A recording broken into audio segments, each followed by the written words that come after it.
I will also get us onto Facebook. Okay, this just takes 1 minute to put us live on Facebook, and then we'll get started. All right. On a page that you manage. All right.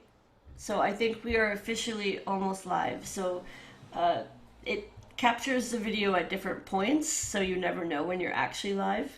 Ah, okay. But we can assume that we're live, and we'll do formal introductions in a minute. Thank you everyone for joining us today. We're just setting up, getting ready to go here, and we're just gonna put a title on our video here, and then we're gonna start. All right, here we go. Okay, we are now live. Hello, my name is Jennifer West. I am the artistic director of Muse West Concerts, and I'm located on the traditional unceded territories of the Musqueam, Tsleil-Waututh, and Squamish Coast Salish nations, in English known as Vancouver. And we are joined today by Alex and Raylan and Naomi from Tangram. So, Alex, can you tell us a little bit about yourself and where you're situated? And if you want to greet our Mandarin speaking audience in Mandarin, you can do that too, or Cantonese. Fabulous. Thank you very much for having me. Firstly, my parents are from Hong Kong, so I'm not a Mandarin speaker. But lei hao to the Cantonese speakers out there, it's a joy to be with you today. Along with Raylan, I am one of the co-directors for Tangram, which is a London-based artist collective. My normal practice is as a composer, and I'm currently based in London, where I'm studying for a PhD in composition. I'm just coming to the end of my first year, which is very exciting and slightly stressful. But yeah, I've just moved house. In fact, I was just saying earlier, from East to West London, and as someone who had brought up in London, that kind of represents the biggest distance I've traveled, which, as you will hear, is nothing compared to Raylan. And where are you studying for your PhD in composition? I'm studying at the Royal College of Music. Okay, wonderful. And Raylan, you're also in London. Yes. Hi, everybody. 欢迎大家，我是钱瑞龙. My name is Raylan Yant, and I'm co-director of Tangram, and I play the yangqin, which is the Chinese hammered dulcimer. I'm originally from San Francisco, and I've been living in London for 3 years, initially to pursue 2 master's degrees in music, and now just to pursue music and work with the amazing artists in Tangram, which has been such a privilege. And we're really excited to share a bit more of our story with you today. So thanks for having us. Oh, it's my pleasure. I've seen a few of your recent performances online, and it was fantastic. I really enjoyed it, and I think that your music and your projects are bringing up a lot of topics that are very current and very important, especially with um, the current political climate that we're seeing and hearing. Um, it's very pertinent to have these discussions that I think your performances are prompting. And I picked up right away on the fact that Alex was like, my family's from Hong Kong.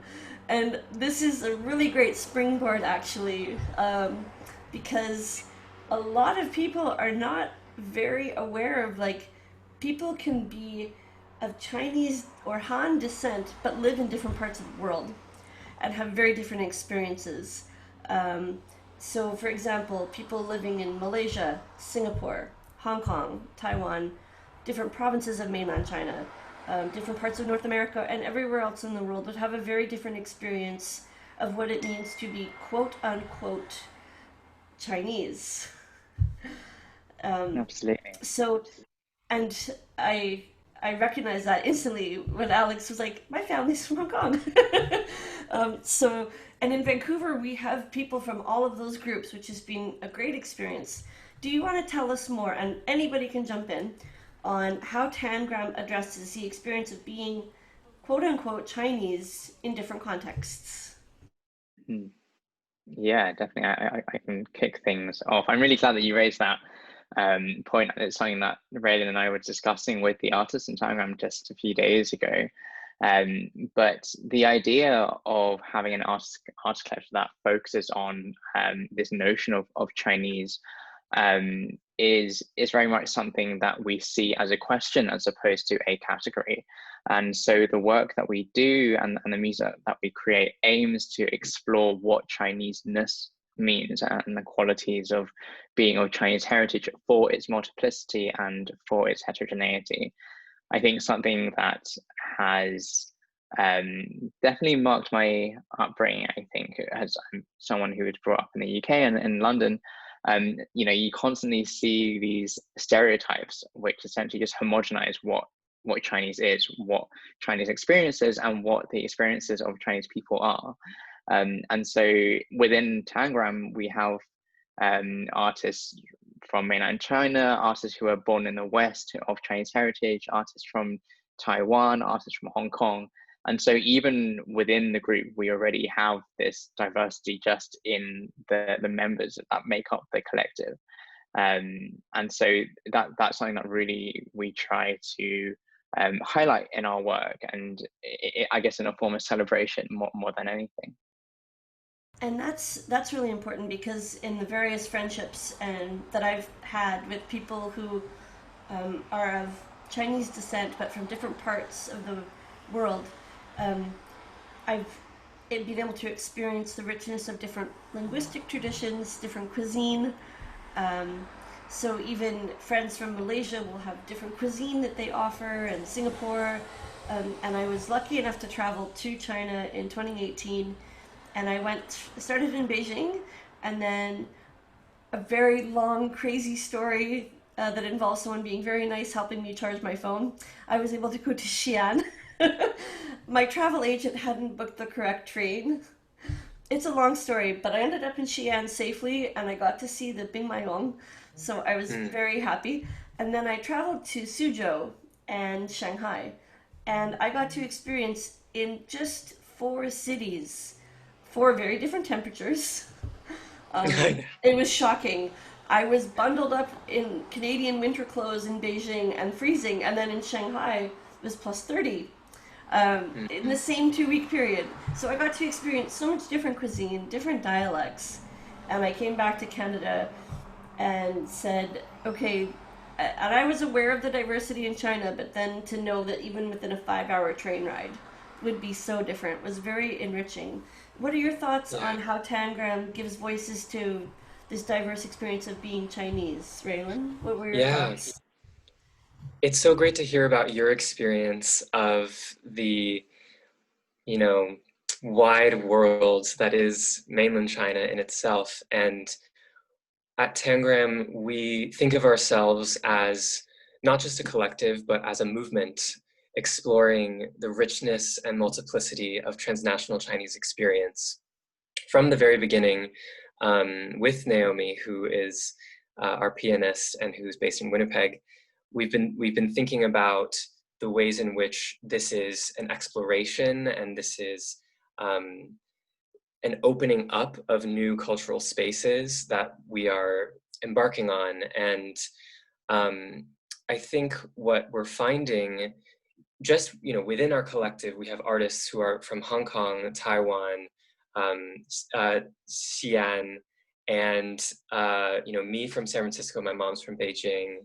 We have people from all over, and we really enjoy talking about how our experiences of being Chinese are different. And um, I think what we're finding in this exploration of transnational Chinese culture is what brings us together is actually this kind of amorphous idea of what Chinese is, and it's something that's constantly changing and shifting. And like Alex said, it's more of a question than anything else.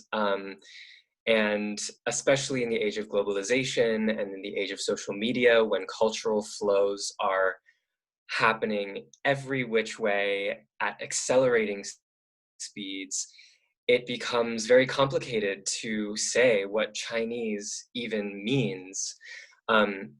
Just today, I was actually reading this article that I'm going to quote, or a text that it quotes within a collection called At Home in the Chinese Diaspora, edited by Kun Eng Kwa Pierce and Andrew Davidson. There's this great quote in here by the editors where they say, the diasporic community leads migrants to fix in their minds a mental image of their amorphous communal affinity and bind it together with cultural artifacts and social constructs. So in other words, we have this vague idea of what Chineseness is, but nobody actually knows what it really is.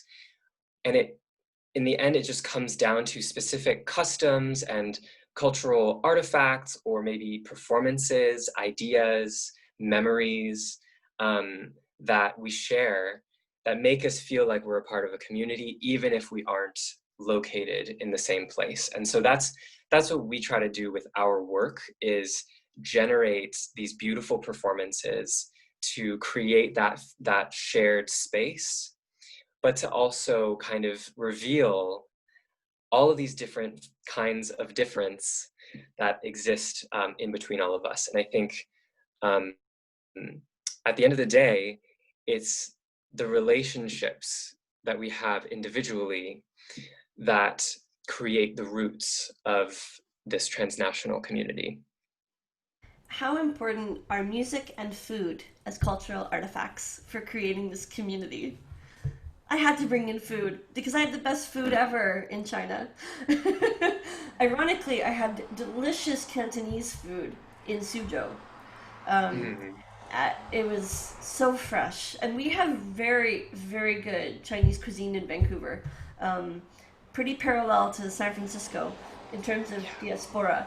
So, how important are music and food as cultural artifacts to making community?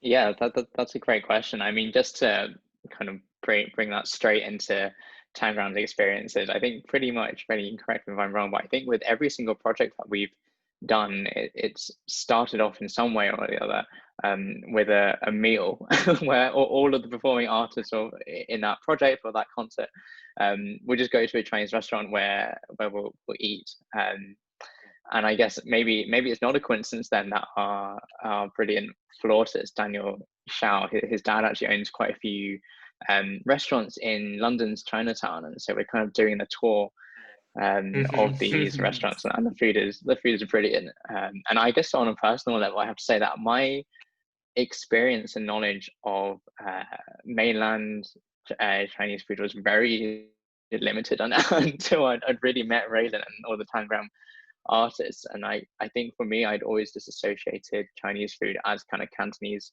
cuisine and dim sum. And so for me, like that has actually been such a lovely experience. Like co-directing Tangram and as part of that, enriching my own kind of culinary experience. Same here.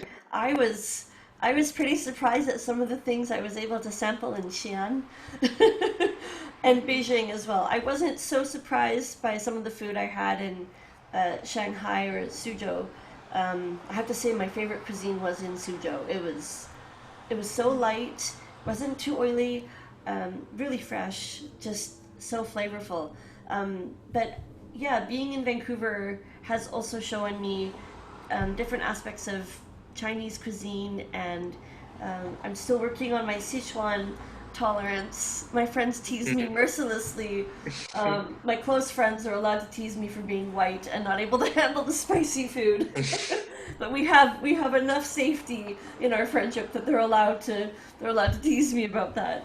But Raylan, how Nice. would you say musical ingredients bring Tangram together to create this continuous question of transnational identity? That's a great question. Um,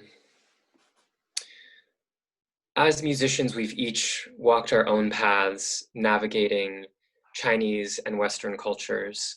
And um, for myself personally, I play a Chinese instrument, and I've been doing that in the US and the UK. And it's been fascinating to see people's reactions to an instrument that a lot of them haven't heard of before, because for a lot of people, it kind of opens up their idea of what Chinese is. You know, I've had people come up to me after performances and say, I had no idea that's what Chinese music sounded like. And I didn't realize I would like Chinese music. People have, you know, a very specific sound in mind sometimes when they think of what Chinese music is, and they don't realize that that's just one, that's like a meme that was like circulated a couple decades ago. And there are so many different kinds of Chinese music. What we do in our collective is we create and curate a lot of new music, as well as reimagine traditional Chinese melodies into new works. And what's great about music is that it goes beyond language. It's a way for you to listen to someone, even if you can't communicate with them verbally.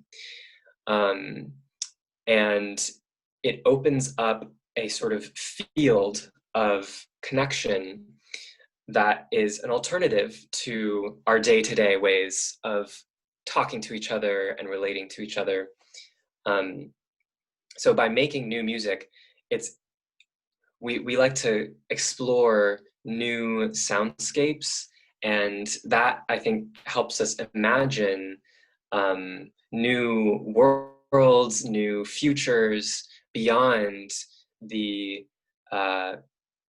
traditional kind of ideas that have been instilled in us through the media. So, you know, this idea, the main one being that China and the West are mutually exclusive, you know, that they're two different things. And in reality, every single one of us in the collective as transnational Chinese people have lived lives that have gone across and around and between both the world that is China and Chinese cultures and Western cultures. So when we express ourselves through music, we can very confidently say, like, this is both Chinese and Western. This thing that you are hearing, this feeling that you are feeling, this story that we're telling you is both.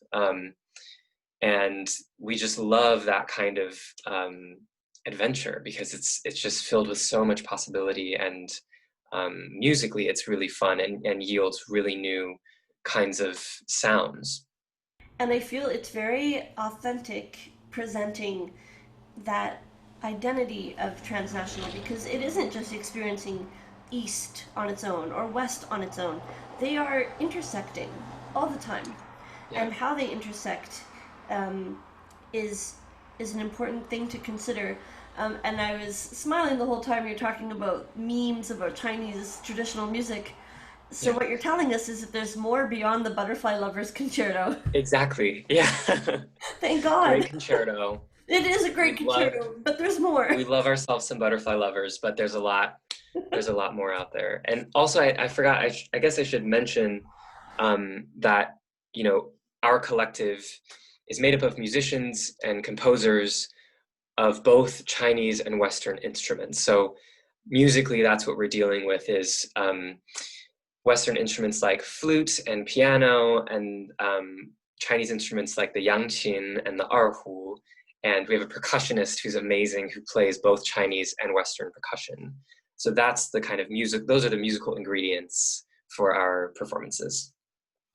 And before we hear an ingredient of this performance, Alex, can you tell us, as a composer, and you can get pretty technical here if you want, we have a fairly advanced audience, are you taking pentatonic elements? Are you taking rhythmic elements?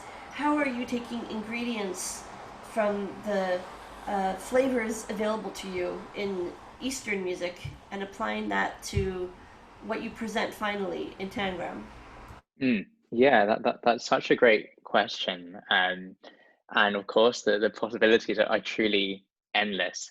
I think I would hesitate to say that I use Eastern musical flavors like that. I think I like to think that it's slightly more organic in my process. And so whilst there are definitely pieces which you could identify passages which use a pentatonic scale, there will always be kind of an explicit reason behind using the pentatonic scale, not necessarily just to evoke some sense of China, which I think actually historically has been quite problematic, particularly with Western composers assuming that pentatonicism equals China, equals Chinese music, when in fact it's much richer than that.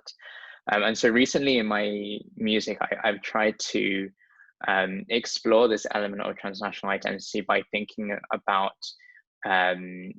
broader themes, and then think about how that might be represented in music. So for instance, what a piece which I had written for Raylan along with some players from the London Symphony Orchestra was very much a piece about a theme of distance, which is kind of represented in the performance setting quite literally, with like kind of Raylan performing the Yangqin, and it was scored for viola and clarinet, two very classical Western instruments, and kind of creating that distance quite literally between them. So in the performance space, this theme of distance was evoked, and then within that there were kind of musical parameters which I'd give myself in terms of kind of pitch content and texture that were designed structurally, I guess, to again evoke a sense of distance.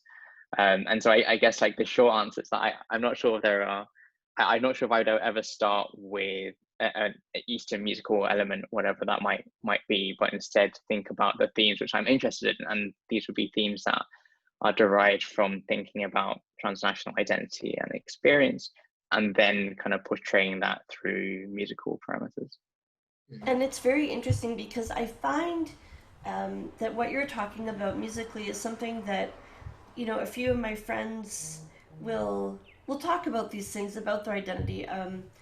I do have a lot of friends who have Chinese background, and you know, will be talking about something, and some of them will say, "Well, you know, Jen, just because I am Chinese doesn't mean I can read this menu well," or just because I am Chinese doesn't mean I have this experience. And again, it's very humbling to be reminded that not everyone's experience is the same. And I have taken about a year of Mandarin lessons. It's very poor progress. I'm the It's worst. great. No, I'm the worst Yeah. Mandarin student. It's much better than mine. That's very kind of you. Um, but you know, it's interesting because when I was in China, I was very eager to practice. And actually, well, I needed to at certain points because people didn't speak English, which is really forces you to practice. And they were very surprised. And I'm wondering, Raylan, you must have an American parent. Is one of your parents American? Yes, my dad is white and he's from rural Pennsylvania. Whoa. Are people Yeah, surprised when they hear your very advanced Mandarin? they are. So I grew up in a bilingual, bicultural household, Chinese American. Both my parents were so encouraging of me and my sister to learn Chinese music, learn Chinese martial arts, stay in touch with our heritage. And I was very lucky to go to a bilingual school. So my pronunciation surprises a lot of people, and it's like almost invariably when I speak to someone new and they comment on the pronunciation. And one thing I'm very conscious of is that like the reaction that I get is very different from my Chinese American friends who read as full Chinese get when they speak Chinese or do something in Chinese culture. I have friends who told me about how, you know, um, they're sort of expected to be able to do all of those things because they look Chinese. And when I play Yangqin, it looks like, oh my gosh, you're going back to your roots, how valiant of you. And I chalk it up to a kind of white privilege, or you know, Hapa privilege is another way to say, you know, Hapa is a word we use for mixed Asians. And you know, it's fascinating how people read ethnicity and the expectations that they then have, and how that can totally reshape someone's relationship to their own culture. Because I have a lot of friends who would not want to study Chinese, or would, not want to kind of engage with Chinese culture. They want to distance themselves from it because they were so often kind of lumped together with it, in sometimes in a negative light. Whereas for me, I've never encountered that. So it's something that I've been very aware of for a long time. And it sounds like your experience, people should be careful to not make that such a novelty. Like people are making it a novelty. And it's not that it isn't a wonderful, achievement to be speaking Mandarin and to be in touch with traditional martial arts and traditional instruments, but to then carry that as an expectation for people who physically present as fully ethnically Han right away is not a Yeah. fair expectation for all people, right? Yeah, And exactly. that's something that a few of my friends have pointed out or have been frustrated by, and a few friends that don't speak Mandarin, who were born in Canada, have gone to China, and people have started speaking to them, and they're like, no, I don't, I'm sorry. And then the people in China just have very little patience for them because they present as Mm-hmm. if they should be speaking. So Mm-hmm. it's very interesting, and I want to, before we hear a sample of Yang Qin, I would like to Mm-hmm. ask a question that is rather serious, and we can be completely honest, whatever comfort level we have with this question. Um, what sort of negative stereotypes are we hearing these days? And I think it's important, the climate that we're living in right now, to actually call out some of these things and say, this is what we're hearing in the media. Um, Please examine your facts. Please think critically. Are there particular stereotypes that Tangram is hearing in the media about Chinese culture, Chinese people, that you're addressing? Mm. Yeah, I mean, I guess the thing which comes to mind immediately, and here I think for this question, I speak for myself as opposed to all of Tangram. Um, but naturally, it's to do with a response to COVID-19, and particularly in the UK media, which is what I'm exposed to predominantly, the amount of shared explicit racism that people who look Chinese, they might not necessarily be Chinese, but people of East Asian visage have faced in the last kind of 8-9 months has been absolutely shocking. I think I read a stat that in 2017, the Chinese community in the UK faced the highest amount of racism, and that was 3 years ago. And so it's hugely concerning and quite depressing, really, to think about how that stat would have only been worsened this year. And kind of these attacks have been not only verbal but also physical. There's a lot of stuff being thrown around social media, which stuff like the American president just calling it a Chinese virus, and just labeling it as some kind of Chinese derived thing, definitely fuels that flame in my view. And so I think even small things which you might consider, they're just words, they don't really matter, they really can manifest in quite physical and really harmful ways. Yeah. And facing those words and microaggressions has been proven to have effects on people's physical health. Mm-hmm. It raises your cortisol level, it raises your stress level, your anxiety, your sadness. In youth, it can lead to really tragic ideations of sadness, and it can be really quite impactful. Raylan, do you have any thoughts on that question as well? Many. And I think one thing I want to highlight is just it has effects on the individual level, and then it also has effects on a systemic level. And for me, my mind goes toward what's happening between China and the US, and the ways fearful, reductive public perceptions of another culture I believe, trickle up into the ways policymakers, diplomats, and world leaders behave and make decisions about their relationship with another country. And I couldn't agree more. I mean, yeah, closing embassies, executive orders against TikTok and WeChat. yeah, yeah, I mean, and the irony to me about TikTok is that it's a bunch of American white teenagers shaking their booty all over. That's what TikTok is. A lot of it.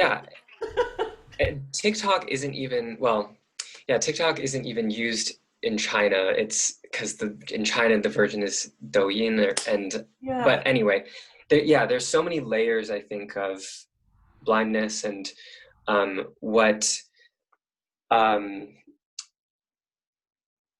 I fear the most is a closing down of human to human channels of communication. And our hope is to open those channels through art, and um, getting people to feel something, to connect with aspects of Chinese culture that they may not have known exist. And yeah, kind of create a proliferation of stories and connections and resonances to begin to kind of counteract this very dangerous, simplistic idea that there is a clear divide between two monolithic entities that are the West and China, which is just not the case. You know, the world is much more complex and fluid and connected than that. I've almost felt like we're back in the late 60s or early 70s of the Nixon era. Mm-hmm. And I'm thinking of John Adams, Nixon in China. I think I might Mm-hmm. rewatch it in this timely period. Um, Mm-hmm. and I really feel like it's like McCarthyism all over again. I'm just looking at things that I'm seeing, and having been to China, I want to say like those 2 weeks changed my life completely. Um, I've done a fair amount of international travel, particularly in Europe, and of course, you know, you take the picture of the shiny church and the amazing Italian meal, or the Eiffel Tower. You do all these really very common things that people take pictures of. And I did a few of those common tourist things in China too, but I actually lived with people in China. Some friends set me up with accommodation in every city, with people I didn't know, um, all of whom spoke varying degrees of English. But I've never experienced such hospitality. I've never experienced um, feeling so secure to ask police for directions. I Mm-hmm. wouldn't ask police anything in North America right now, just to be fair. I felt very safe going up to anyone in China, showing my, or like a police officer, showing my little Baidu map and asking them to point. And they were very respectful, and um, people were helpful and kind. And, you know, maybe I recognize my passport privilege as a white Canadian woman in China.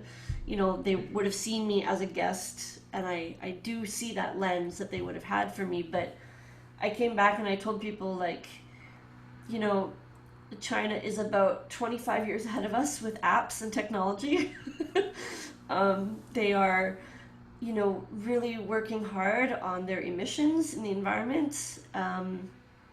And I felt like it was a life changing experience. And I will not forget my very mid-week trip to the Great Wall. I didn't want to go during the weekend because I would be too busy, and I went and there were only 3 people on the wall at the same site that I visited. So my pictures are almost an empty wall, and I felt a very vast spiritual connection to finally visiting that place. And I was overwhelmed to see the terracotta warriors, just overwhelmed, to see that these had been built in a time when I don't know what technology they had then, but it's super impressive. And I do want to encourage our listeners to listen to Tangram's YouTube channel, follow their events. They are very reasonably priced. You can watch the event at any time if the British time zone doesn't quite work out. and to consider what we're reading in the media. This is like a call to our audience to fact check, to check your biases. We're all working on it. We all have our biases to consider, and we have our lens that we're wearing. But I really appreciate the work that Tangram's doing, because as soon as I saw that the 45th president had an executive order against WeChat, my first thought was, why are you afraid of this little app? People are literally just sending videos and photos to their friends.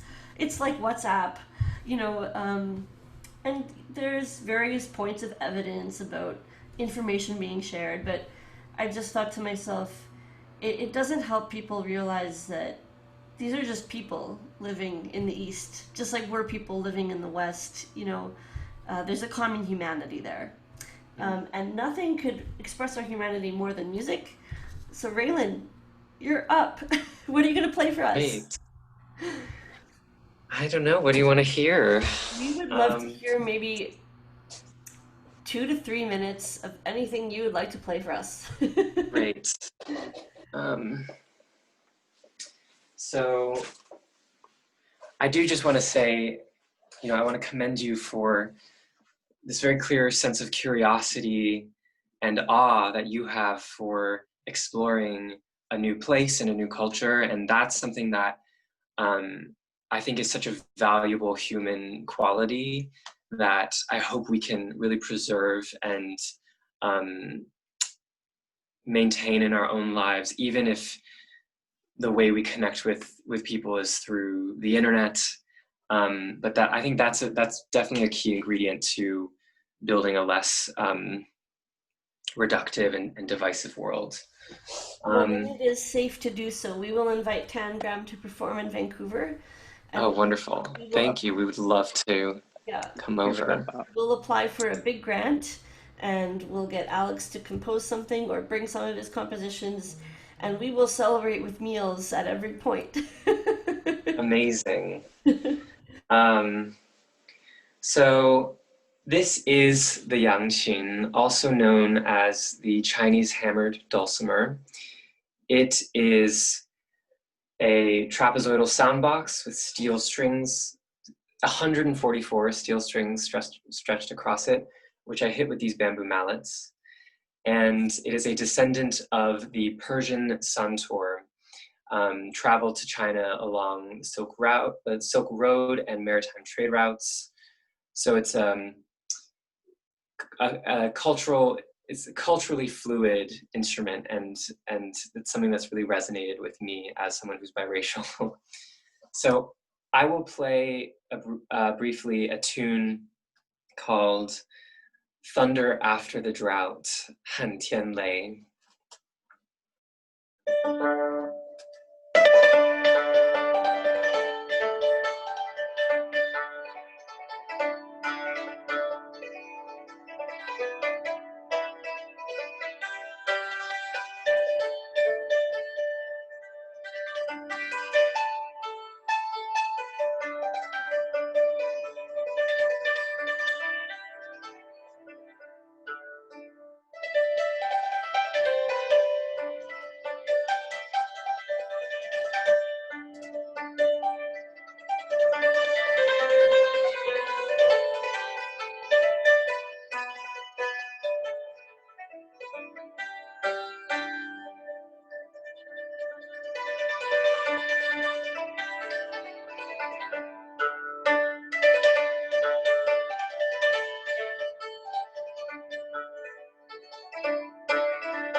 So that's a little excerpt of one of the earlier pieces that I learned as a yangqin player.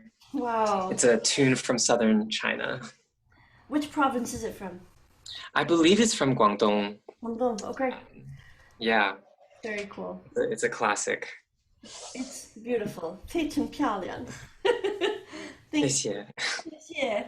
I just want to thank our guests, Raylan and Alex. I can already tell that one day when we get to meet in person, when it's safe, we'll have great conversations over great food.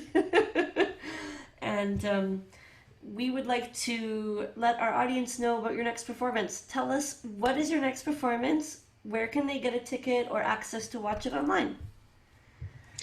Definitely. Sorry, Rainy, you go for it. Great. So we have an exciting virtual concert with our newest artist, Chen Teng, who is a brilliant Shanghai Conservatory trained erhu player. So the erhu is a 2-string violin that some people in Western cities may have seen street performers play.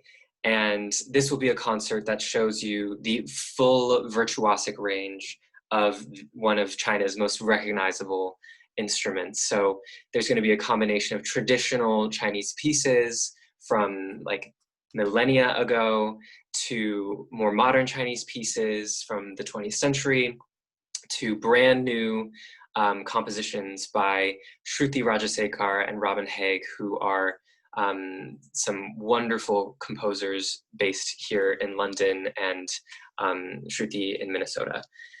And it's happening a week from Saturday, September 5th at 5 p.m. London time, which, Jennifer, what time is that in Vancouver? It's 9 o'clock in San Francisco and Vancouver.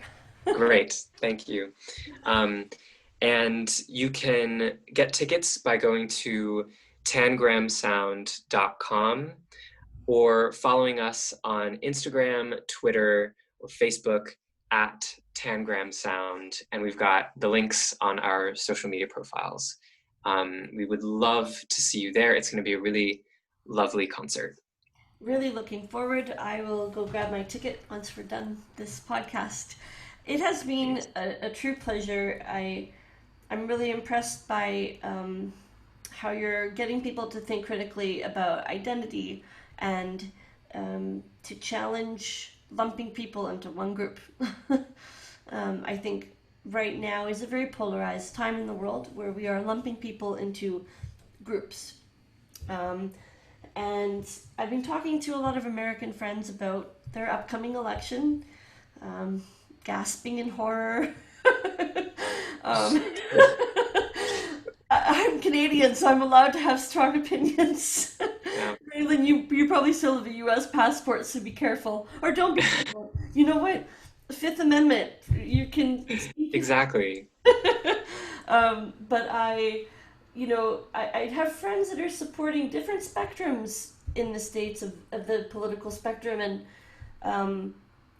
at first it was a bit incredulous, but I think having open dialogue and meeting people's humanity on both sides is so important.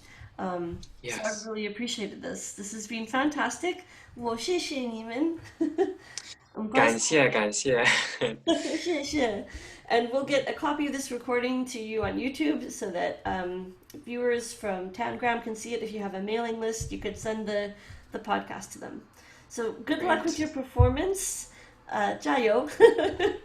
Thank you so much, Jennifer. Thank you for having us. You're welcome. It was a blast. Have a great evening in London. Thanks again.